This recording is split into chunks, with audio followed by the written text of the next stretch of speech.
But you know, let's keep it real here. I mean, we knew, and let's not pretend that our current budget situation came as a total surprise. It didn't. We knew coming into the session that we're going to look at a shortfall. Members, this has been a long time coming. And let me tell you what a vote on this bill, and Senator Davis, you mentioned it right. A vote on this bill, you'll be voting really for a hot check. This hot check. This hot check. This is what you're going to be voting for. This hot check. Hot check, insufficient funds. Insufficient funds from the comptroller, the state of Texas. A hot check. We've been working from a structural deficit, a hot check, for too long now. And it's time to say enough's enough. Regardless of the politics, the Republican comptroller, as Senator Davis pointed out, all but foretold in the future in that 2006 letter to Governor Perry. I did not see it because I was in the hospital. You know, I saw it later. It was given to me later. If I'd have saw it, I would have talked about it. In speaking of the structural deficit, she said the gap is going to continue to grow year by year. This is a Republican telling us this. Strayhorn, Comptroller Strayhorn. There are only two ways to close a chasm of that magnitude. Future tax increases that you are hiding from Texans now, or massive cuts in essential state services, like public education. That was 5 years ago, members. 5 years ago. Well, it's time to pay the piper. Members, this got to stop. It's got to stop.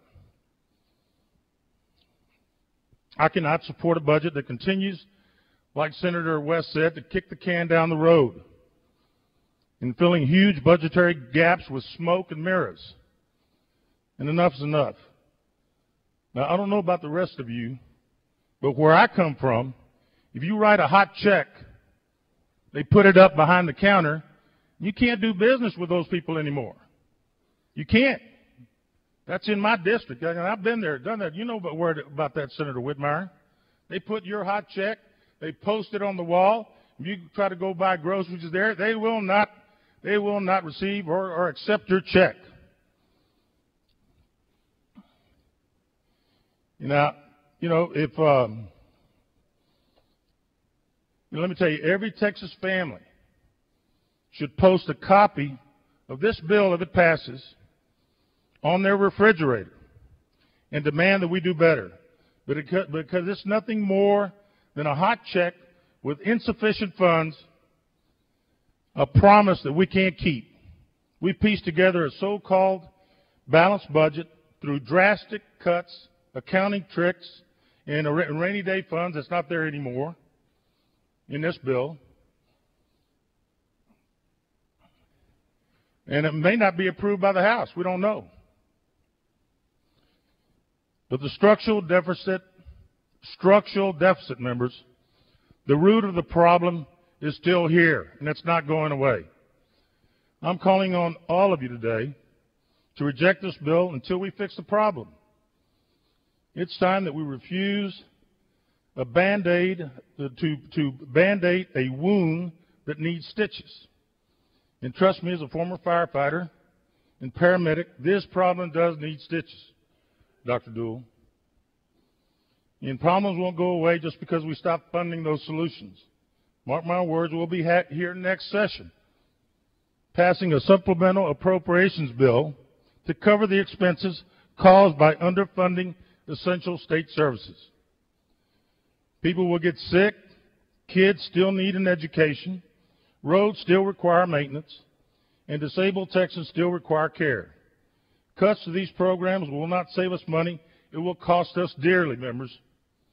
The sick will get sicker. Our future generation will be less prepared for the workforce. Our infrastructure will go into disrepair, and the most vulnerable among us will fall through the cracks. Members, this is not the Texas that I know. We cannot accept this as a reality. Let's fix the structural deficit. That's what the problem is. Let's tell the public what they might not want to hear. That a budget like ours requires the kinds of solutions. Cuts alone will not fix our budget. We must reevaluate and change things like the business tax and school finance. We must look at all forms of revenue to fuel our state's economy. I'm confident that we can find solutions to those problems that we face.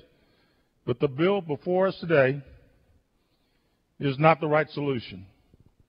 The bill does not get us where we need to be.